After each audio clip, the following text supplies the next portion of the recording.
আজকে আমরা কী পড়বো? ইনকাম এক্সপেন্ডিচার, তাই তো, পার্সেন্টেজ। একটা মানুষ কোনো কিছু টাকা ইনকাম করে সে হয় কী করবে, খরচা করবে, আর কিছু টাকা কী করে জমা রাখবে। সে দুভাবে টাকাটাকে কী করে ওয়েস্ট করতে পারে, তাই তো। কিছু টাকা জমা করবে, কিছু টাকা কোনো কাজে খরচা করবে। তাহলে একটা মানুষ যদি 100 টাকা ইনকাম করে, 100 টাকা, সে ধরো 80 টাকা তার 80% খরচা করে দিচ্ছে, তাহলে জমা কত হবে? 20%। এবার যদি সেই লোকটার ইনকাম যদি পরের বছর 20% বেড়ে যায়, 100 থেকে 100 20% বৃদ্ধি প্লাস 20% সমান কী হবে? 120। আর ধরো তার এক্সপেন্ডিচার কী হলো? এক্সপেন্ডিচার 10% বৃদ্ধি হলো প্লাস 10%, তাহলে কত হবে? 10% কত? 10% কত? 8 টাকা প্লাস 8 টাকা হবে, তাহলে কত হয়ে যাবে? 88 টাকা হয়ে যাবে। তাহলে যদি 88 টাকা খরচ হয়ে যায় 120 মধ্যে, তার জমা কত হবে? 120 থেকে 88 বিয়োগ করলে কত হবে? 32 টাকা সে জমা করে। তাহলে সে আগে কত জমা করতো? 20 টাকা, এখন কত করে? 32 টাকা। তাহলে কত টাকা জমা তার বেড়েছে? 12 টাকা, তাই তো। 12 টাকা বেড়েছে, 12 টাকা। তাহলে ক টাকায় 12 টাকা বেড়েছে? 20 টাকায়। 20 টাকায় 12 টাকা বেড়েছে। 1/20 মানে কত? 5%। 12/20 মানে কত? 60%। তাহলে তার সেভিংস কত বৃদ্ধি পেয়েছে? 60%। তাহলে কী হলো আমার টোটালটা, যে তার ইনকাম আগে 100 ছিল, এখন কোথায় হয়েছে? 120 করেছি। আমরা কী করবো? এত বড় ক্যালকুলেশন না করে শর্টেও করতে পারি। কীভাবে করতে পারি? ধরো তার ক টাকা বৃদ্ধি করছে? 100 থেকে 120, কেন? ক টাকা বৃদ্ধি করছে? 20 টাকা বৃদ্ধি করেছে, 20 টাকা। আর এখানে 80 থেকে 88 হয়েছে, ক টাকা বৃদ্ধি করেছে? 8 টাকা। তাহলে যদি 20 টাকার 8 টাকা সে খরচ বৃদ্ধি ঘটে, ইনকাম 20 টাকা বৃদ্ধি করেছে, তাহলে খরচ 8 টাকা বৃদ্ধি করেছে, তার সেভিংস কত বৃদ্ধি করবে? এই টোটাল যোগফলটাও সেম থাকবে। এখানে 20 সমান 8 হয়ে গেছে মানে কত? 12 হবে এখানে। তাহলে 12, তাহলে ক টাকা বৃদ্ধি করেছে সেভিংসে? 12 টাকা। তাহলে ক টাকায় বৃদ্ধি করেছে? 20 টাকায়। তাহলে এখান থেকে আমরা এখানে ডাইরেক্ট চলে যেতে পারবো। বোঝা গেছে? এইভাবে পরের অঙ্কগুলো করবো। রাঘব স্পেন্ড 80% অফ হিস ইনকাম। রাঘব কী করছে? 80% তার ইনকাম স্পেন্ড করছে। If his income is increase by 12% and the savings is decrease by 10%। তার ইনকাম কি 12% বৃদ্ধি করছে এবং সেভিং 10% হ্রাস করছে। Then what will be the percentage of increase in his expenditure. তার খরচে কত % বৃদ্ধি করবে? তাহলে কী হচ্ছে? 100 টাকা ইনকাম করে সে, 100 টাকা কী করে? তার 80% খরচা করে দেয়, 80 টাকা খরচা করে দেয়, জমা করে কত? 20 টাকা। If his income is increase by 12%, তার ইনকাম কত হয়েছে? 12% বেড়ে গেছে। মানে 100 টাকা 12% মানে কত? প্লাস 12% বৃদ্ধি করেছে, মানে কত? 12 টাকা বেড়েছে। তারপরে কি বলেছে? তার saving is decrease by 10%। Saving decrease, saving কমে গেছে, মাইনাস হয়েছে। কত মাইনাস হয়েছে? 10%, মাইনাস 10%। তা 20 10% সমান কত? 2 টাকা। তাহলে কত থেকে 2 মাইনাস করতে? 12 হবে, 14 থেকে। 14 থেকে তার এক্সপেন্ডিচার কত বেড়েছে? 14 টাকা। 14 টাকা বেড়েছে কত টাকায়? 80 টাকায়। 80 টাকায় 14 টাকা বেড়েছে। গণিত 100, পার্সেন্টেজ করলো, পার্সেন্টেজ চিহ্ন, 0 0 কেটে গেল, 2 4 2 8, 5 2 10, 2 2 4, 7 2 14 সমান 35 বাই 2 পার্সেন্টেজ সমান 17.5%। তারপরটা কি বলছে? 2 একটা, Monica spend 75% of her income. Monica 75% তার ইনকামে খরচ করে। If her income is increase by 28%, তার ইনকাম যদি 28% বেড়ে যায়, আর এক্সপেন্ডিচার খরচ 20%, তার খরচ কী হচ্ছে? খরচও 20% ইনক্রিজ করছে, increase by 20%। Then his expenditure is savings, ওইটা savings,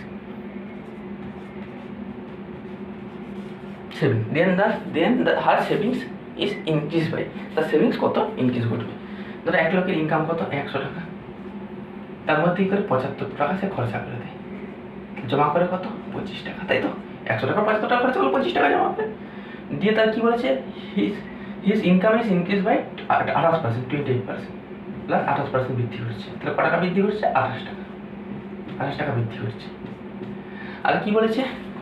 his expenditure is increase by 20%, তাহলে 75 20% প্লাস 20%। 20% মানে কত? 20 মানে 1 এর 5, 5 15 75। এটা কী হবে? গুণিত 1 এর 5। 20% মানে কি? 1 এর 5, 5 15 75। তাহলে কত টাকা করে? 15 টাকা এক্সপেন্ডিচার বৃদ্ধি করেছি। তাহলে কী বলেছিলাম? এই টোটাল যোগফলটা একই থাকবে। তাহলে এখানে যদি 28 সমান 15 হয়ে গেছে, আর বাকি থাকছে কত? 13। তবেই তো 28 হবে। 15 সাথে 13 যোগ করলে তবেই 28 হয়। তাহলে তার সেভিংস কত বৃদ্ধি করেছে? 13 টাকা। 13 টাকা ক টাকায় বৃদ্ধি করেছে?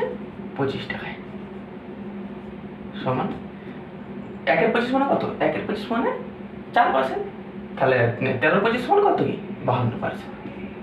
52%। তাহলে তার সেভিংস কত হয়েছে 52% বৃদ্ধি করেছে। একটা কি বলেছে, রাজেশ ইনকাম ইজ এত টাকা অ্যান্ড হিজ এক্সপেন্ডিচার ইজ এত টাকা। তো সে এত টাকা ইনকাম করে, 4,500 টাকা ইনকাম করে, না 45,000 টাকা, 45,000 টাকা ইনকাম করে, খরচা করে কত 33,000 টাকা। 33 টাকা। তাহলে জমা কত করে 12,000 টাকা।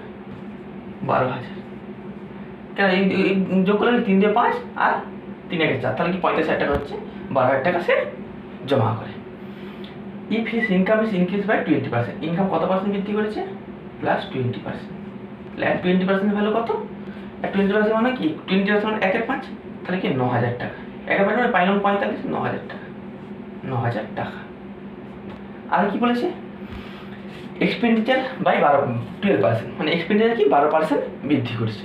তাহলে 33,000 12% কত, 33,000 12% মানে কি 12% নিয়ে প্লাস 12% মানে কি 33,000 গুণিত 3 25, 25 4 25 4 কাটাকাটি করলে হয়ে যাবে 4, আর তাহলে 3 4 33 গুণিত 12 একটা শূন্য, তাই তো।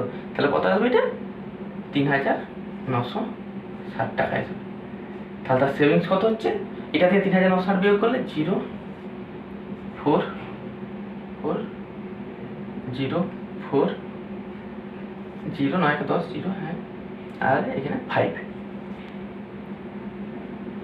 তাহলে তার এক্সপেন্ডিচার কত হলো, সেভিংস কত এত টাকা, কত টাকায় বৃদ্ধি করেছে 12,000 টাকায়। 12,000 টাকায় সেভিংস এত টাকা বৃদ্ধি করেছে। তাহলে একটা জিরো কেটে গেল, আর 4 × 48 4 × 48 49 50 24 12 × 24, তাহলে কি সমান 40 42/100 গুণিত 100% সমান 42%। 42%। চারটায় কি বলছে, Bikash spent his 80% of his salary, তার 80% সে খরচা করে ইনকামের। His salary is increase by 25%, তার স্যালারি যদি 25% বৃদ্ধি পায়, and his expenditure increase by 15%, এবং তার এক্সপেন্ডিচার কত পার্সেন্ট বৃদ্ধি করছে 15%। What is the percentage increase in his savings, তার সেভিংসে কত পার্সেন্ট বৃদ্ধি করবে। তাহলে কি বলেছে, সে 100 টাকায় ইনকাম হলে কত টাকা খরচা করে 80 টাকা খরচা করে, তার জমা করে কত 20 টাকা। এবার কি বলেছে, his salary is increase by 25%, salary কত পার্সেন্ট বেড়ে গেছে 25% বেড়ে গেছে, 25% বৃদ্ধি করেছে। তাহলে 100 টাকা 25 টাকা বেড়ে আমাদের 25 টাকা বৃদ্ধি করেছে।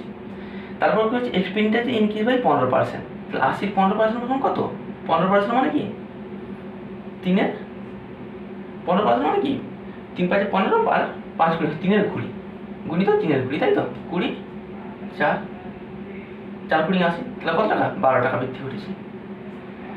আর তাহলে কি হবে, তুই 25 টাকায় 12 টাকা এক্সপেন্ডিচার বৃদ্ধি করেছে, তাহলে সেভিংস কত হবে 13। তাহলে ক টাকা সেভিংস কত বৃদ্ধি করেছে 13 টাকা, ক টাকায় 20 টাকায়, 13/20। তাহলে 1 এর 20 মানে 5%, আর 13 এর 20 মানে 65%। তাহলে তার সেভিংস কত বৃদ্ধি করেছে 65%। বোঝা গেছে।